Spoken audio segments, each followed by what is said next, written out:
Today, we are in the Carson National Forest and headed up to the rooftop of New Mexico.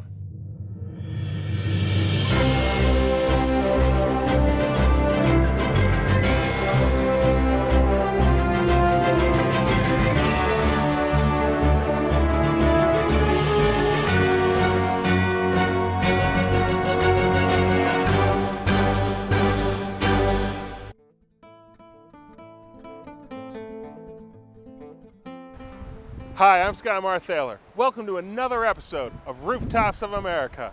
Today, we're near Taos, New Mexico, and just a few miles away from the highest point in the land of enchantment. But before we start this high-pointing adventure, take a moment to click that red subscribe button below and the bell icon next to it for all the latest Rooftops of America updates. Located in Taos County, in the northern part of New Mexico, Wheeler Peak is part of the Sangre de Christo Mountains, the southernmost subrange of the Rocky Mountains. The range stretches over 240 miles from Poncha Pass in Colorado to Glorieta Pass, southeast of the city of Santa Fe. While this range dominates northern New Mexico, it took a while for a name to come along that stuck. Over the years, it's been called the Las Sierras or the Snowies. The current name, Sangre de Christo, has a couple stories on how it came to be too. One tradition states that the name came from a Catholic priest killed by Native Americans. With his dying breath, he exclaimed, "Sangre de Christo," giving the mountains their name. Another version for the range's name is attributed to the Spanish explorer and governor of New Mexico, Antonio Valverde Cosio, who traveled through the region in the early 18th century. He was quite taken with the beauty of the mountains. At sunrise and sunset, these peaks shimmer in alpenglow. That reddish hue off the snow-covered peaks so impressed the governor that he named them Sangre de Christo, meaning blood of Christ. What is certain is by the 19th century, that was the name that was being used on maps for this region. The geology for this region is fascinating. The Sangre de Cristos are one of the longest fault block mountain ranges in the world. Now, fault blocks are massive blocks of rock created by tectonic activity. Now, normally they shift along horizontally as faults shift underneath the Earth's crust. But occasionally, they'll slip vertically, and the results can yield something much more dramatic. Creation of the Sangre de Cristos started during the uplift of the Laramide orogeny. In the beginning, they were formed much like the majority of the mountains you'll find in this part of the world, through the fold and thrust of tectonic plates. Then, things took a drastic turn as the Earth tried to split apart. That dynamic event was known as the Rio Grande Rift, and it started 35 million years ago, and it continues even today. If you want to get the best view of it, you come here to the Rio Grande Gorge. When the rift formed, it actually pulled the crust apart and cleaved a line 800 miles long from Colorado down to Mexico. And it's this that's responsible for one of the main characteristics of how the Sangre de Christo Mountains appear when you look at them. The most noteworthy thing is they ramp up in elevation off the surrounding terrain below it. One of the best places to see this feature is here at the Rio Grande Gorge, a short drive away from Taos.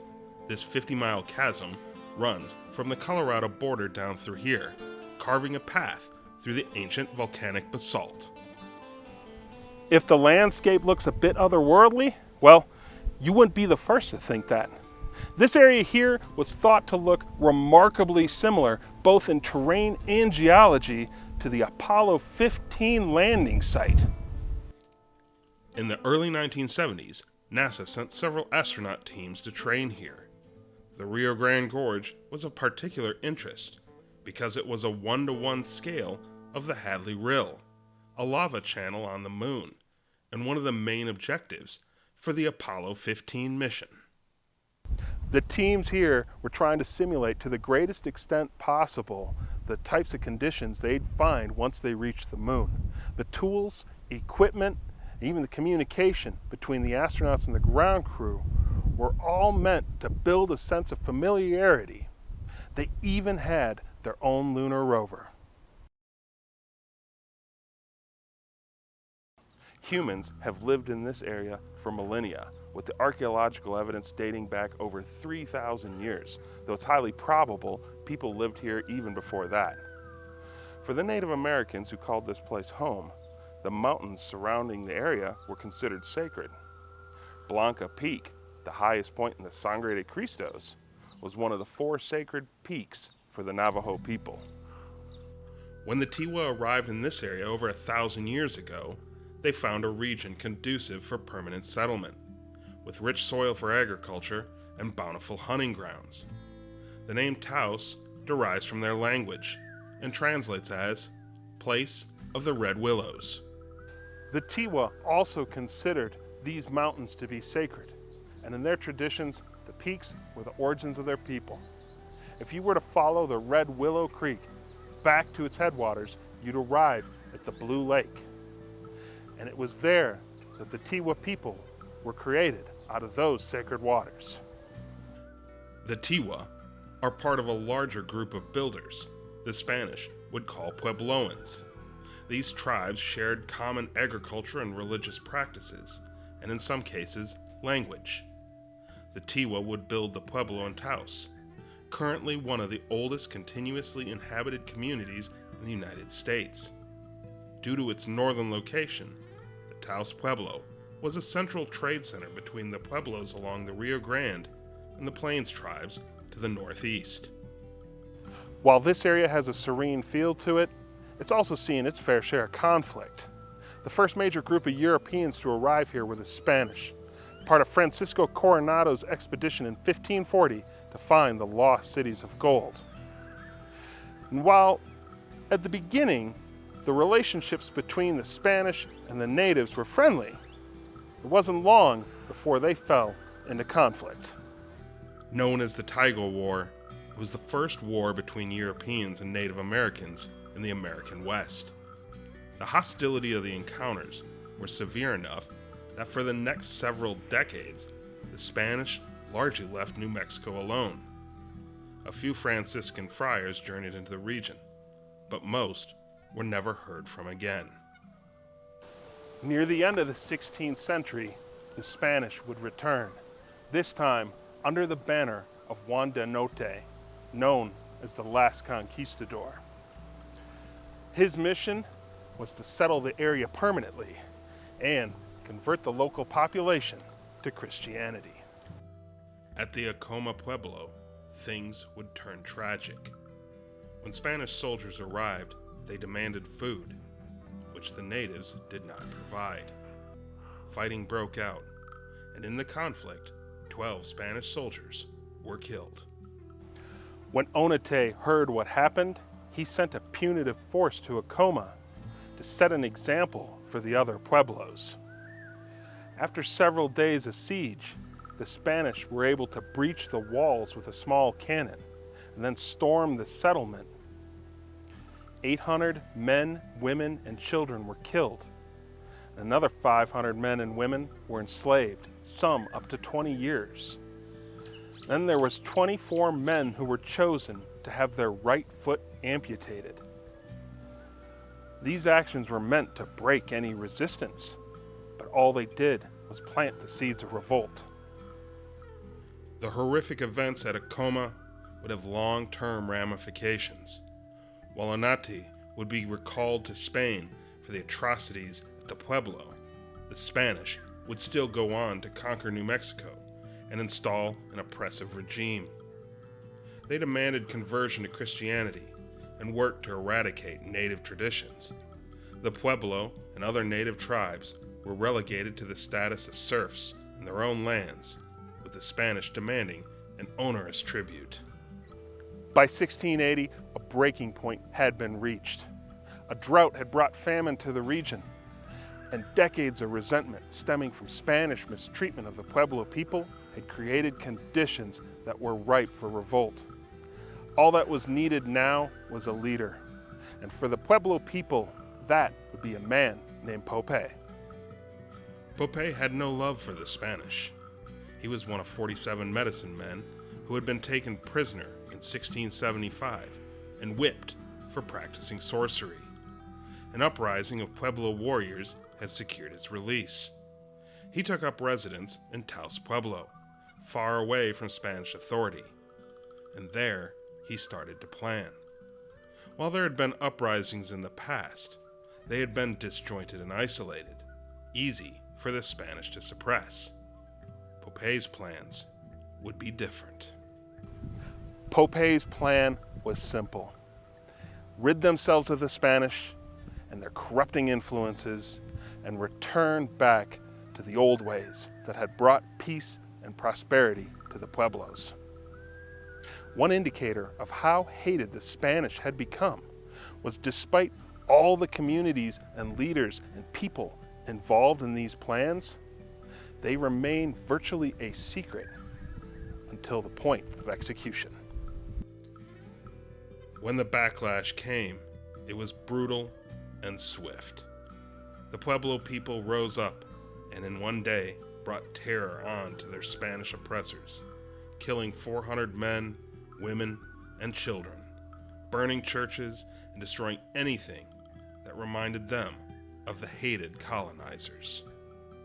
The revolt was so overwhelming that the remaining 2,000 Spanish colonists fled to the south to El Paso del Norte, the modern-day cities of El Paso and Ciudad Juarez. And for the next 12 years, New Mexico would be left alone. The 1680 Pueblo Revolt was one of the largest and most successful uprisings of an indigenous population against its colonizers. The Spanish would return again in the 1690s, but their interactions with the Pueblo people would be different, and eventually the two cultures would reach an uneasy détente, bonded together by common enemies such as the Navajo, Apache, and Comanche. Even 400 years later, the Spanish conquest and colonization of New Mexico remains controversial, particularly when it comes to Onate. When they erected a bronze statue in his honor at nearby Alcalde, it was protested by the Pueblo people. And not long afterwards, the statue's right foot was cut off, a reminder of the massacre that Onate had ordered at Acoma. Eventually, the foot was replaced, but that's not the end of the story, because once again, protesters came along and painted the foot red. In June, the Onate statue at Alcalde and another in Albuquerque were removed and placed into storage as New Mexico and its people continue to confront the ramifications of Spanish colonization. The modern-day city of Taos slowly started to form starting in 1780, and by 1800, it had become a fortified adobe town with a central plaza. In 1821, Mexico won its independence from Spain and opened up the Santa Fe Trail as a trade route between it and the United States. Taos became a thriving trade center along the way.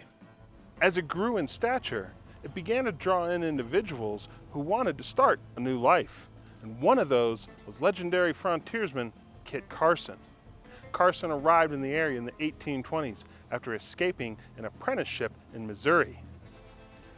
He'd make the town his base of operations for the next 4 decades until he passed away here in 1868. The National Forest that Wheeler Peak lies in is named after Carson. And while you're in Taos, you can also visit his home and stop by his gravesite. New Mexico would be ceded to the United States in 1848 after the signing of the Treaty of Guadalupe Hidalgo concluded the Mexican War. 2 years later, in 1850, it became an official U.S. territory. The residents of the former Mexican territory didn't welcome this transition of power with open arms.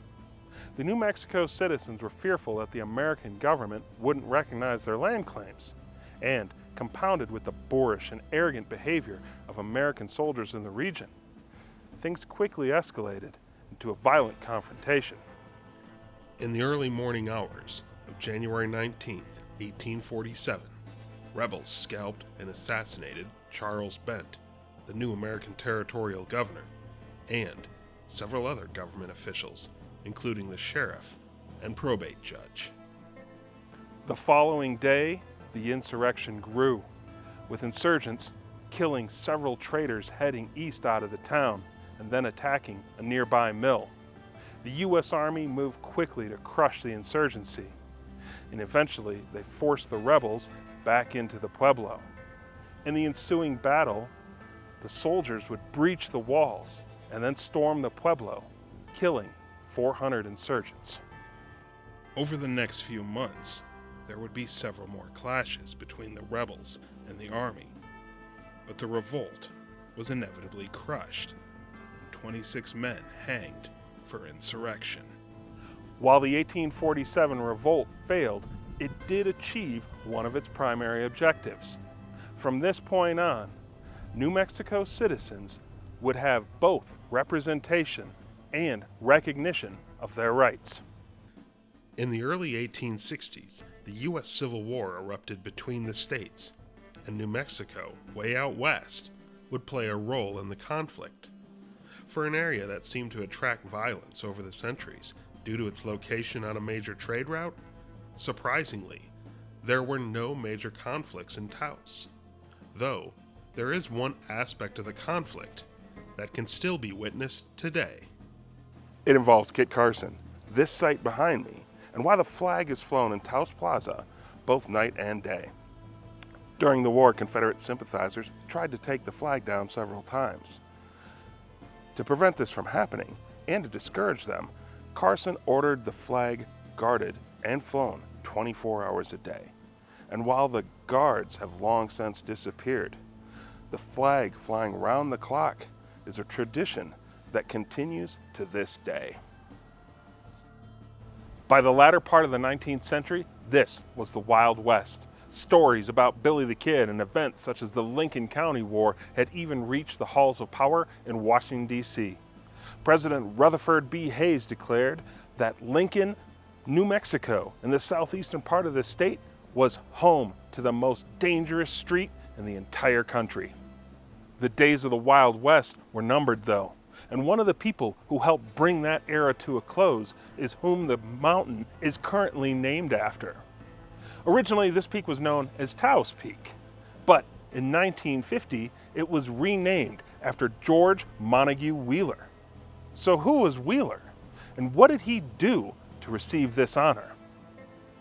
After the American Civil War had concluded, the nation turned its attention to the western frontier. The U.S. government made investigating, mapping, and understanding the territories in the American West a major part of domestic policy. To accomplish this monumental task, Congress commissioned 4 major surveys. While 3 of the surveys were civilian-led, the 4th fell to a 27-year-old Army lieutenant named George Montague Wheeler. Wheeler would prove himself to be more than up for this task. He had recently graduated the United States Military Academy a few years prior, and having graduated 6th in his class, he'd been able to get assignment with the prestigious Corps of Engineers. And he had extensive experience in the West already, having been assigned duties in the Department of California. The Wheeler Survey's mission was not only to map U.S. territory west of the 100th meridian at a scale of 8 miles to the inch. The survey was also to determine the physical features of the region, discover the numbers, habits, and disposition of the Native Americans, select sites for future military installations, determine facilities available for making rail or common roads, and note mineral resources, climate, geology, vegetation, water sources, and agricultural potential. To say this was an ambitious undertaking is a bit of an understatement. This was a major scientific endeavor. These surveys were staffed with scientists, engineers, and other professionals top-of-the-line equipment and tools. And in Wheeler's case, he also invited a photographer and a journalist, all to better publicize the whole event, and with an ulterior motive of getting additional funding from Congress. On a typical year, the team would include a topographer, naturalist, geologist, surveyor, meteorologist, zoologist, natural historian, mineralogist, assistants, a surgeon and hospital stewards, and a photographer. That was just the survey staff. There was also the all-important cook, plus 30 guides, laborers, and teamsters. Then there were the mules and horses required to pull the wagons filled with supplies and equipment. And then there was also the specialized measuring vehicles.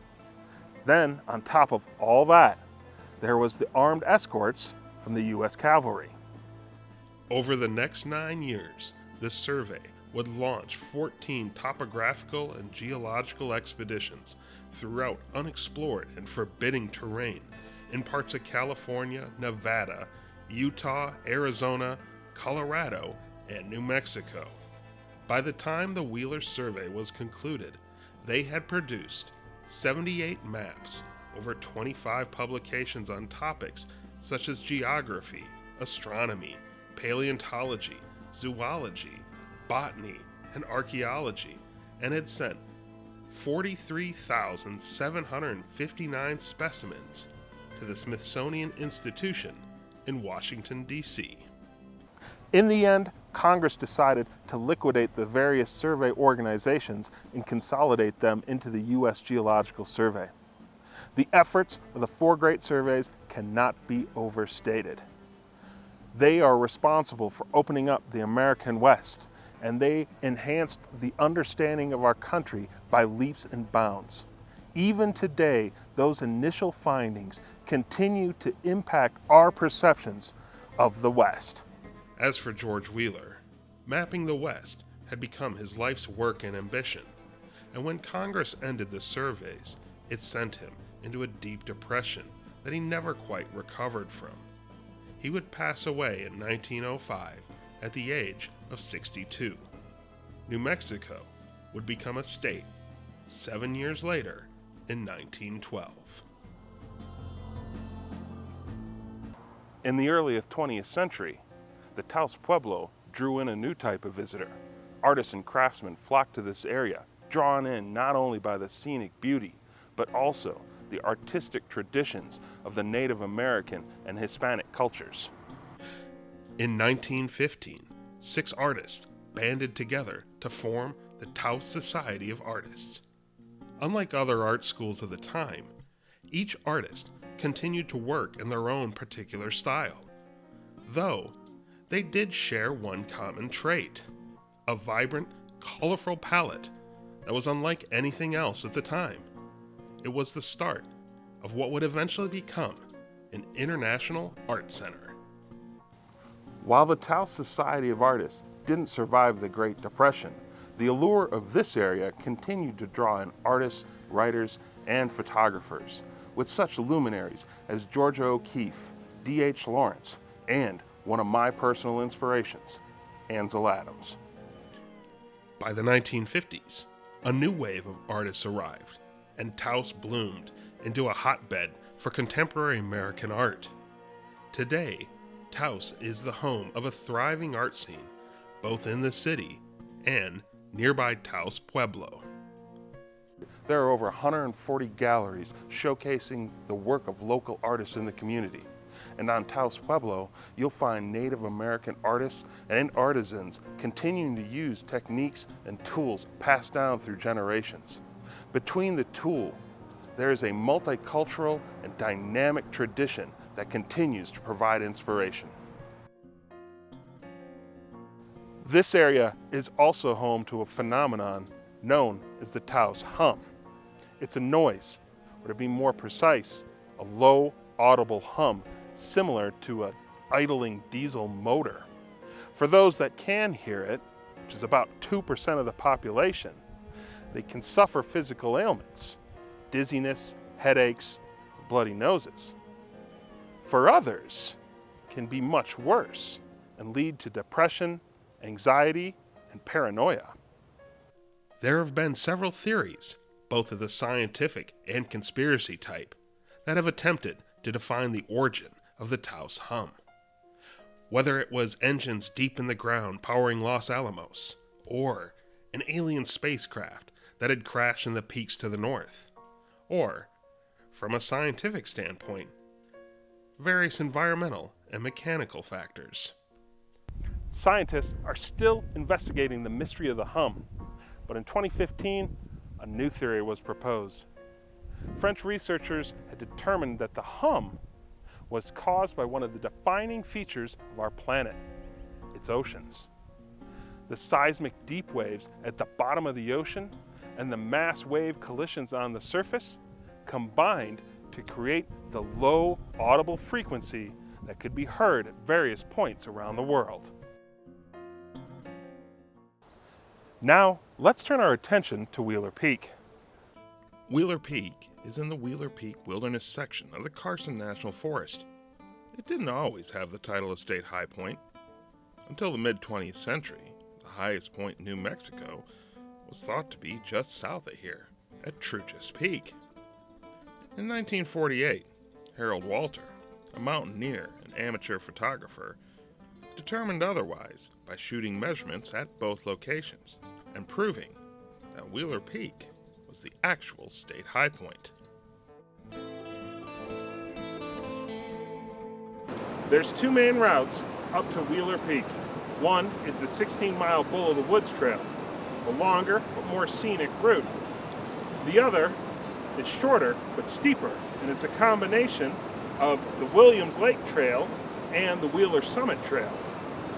Now, you can actually combine the Bull of the Woods and the Wheeler Trail for a nice loop. If you plan for a winter attempt, it is recommended you take the Bull of the Woods Trail because of the risk of avalanche on other approaches. The Williams Lake Trailhead is located in the Taos Ski Valley by the Bavarian Lodge and Restaurant. You can park your vehicle in a large lot located right before it and walk about a quarter mile to the trailhead. Now, a word of caution before you step off. This peak, especially in the summer, is prone to thunderstorms and lightning in the afternoons. So, start your ascent early. Also, take in consideration that the weather here can be highly variable. If for some reason you decide to do this peak in the winter, this area is also prone to avalanches, so check conditions before you step off. When in doubt, always call your local ranger station. Now, to get to the summit, it's an 8-mile out and back up this trail behind me. Let's go check it out. Make sure you're in decent physical condition, have plenty of water, first aid kit, sunscreen, good boots, and a hat. Conditions on our hike also required spikes, trekking poles, and gaiters.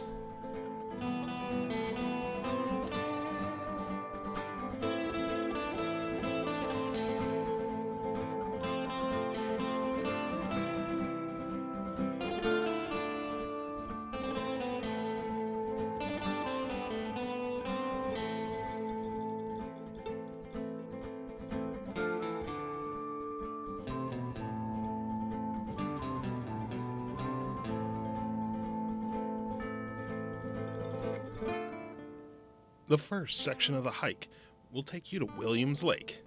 Keep an eye out for the signpost. From there, take a left and start heading up.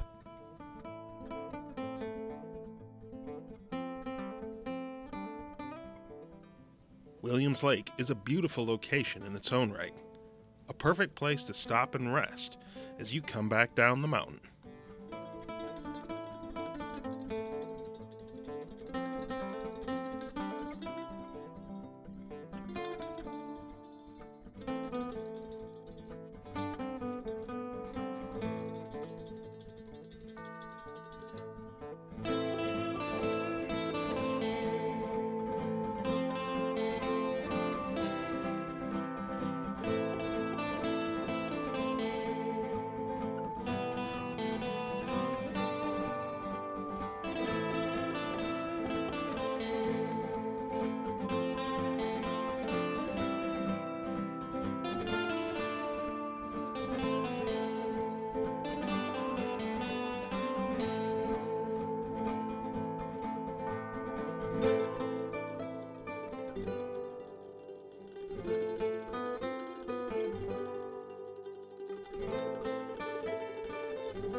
Normally, in the summer, the route up Wheeler is well marked and easy to follow. But for us, due to the heavy snowfall from the past winter, we had to make several adjustments to our route as we headed up.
Once above tree line, you will encounter several long switchbacks as you move closer to the saddle. If there are still snowfields, exercise a degree of caution as you cross them.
At the saddle, the trail splits. On the left is Mount Walter, named after Harold Walter, after his death in 1958. At 13,141 feet, it's the second highest point in the state. The Wheeler summit is to the right, and it is only a few hundred yards further until you reach the top.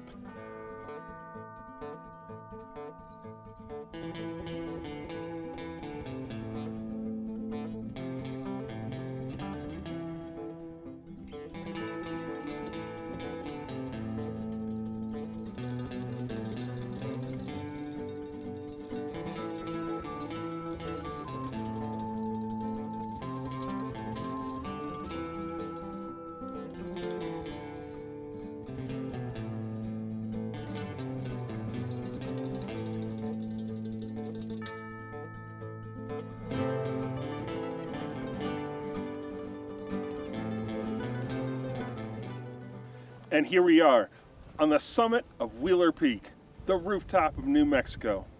Coming in at 13,167 feet makes this the 8th highest state high point in the USA. I'm Skymar Thaler. Thanks for joining me on another episode of Rooftops of America. Before you go, take a moment to click that red subscribe button below, and I'll see you soon.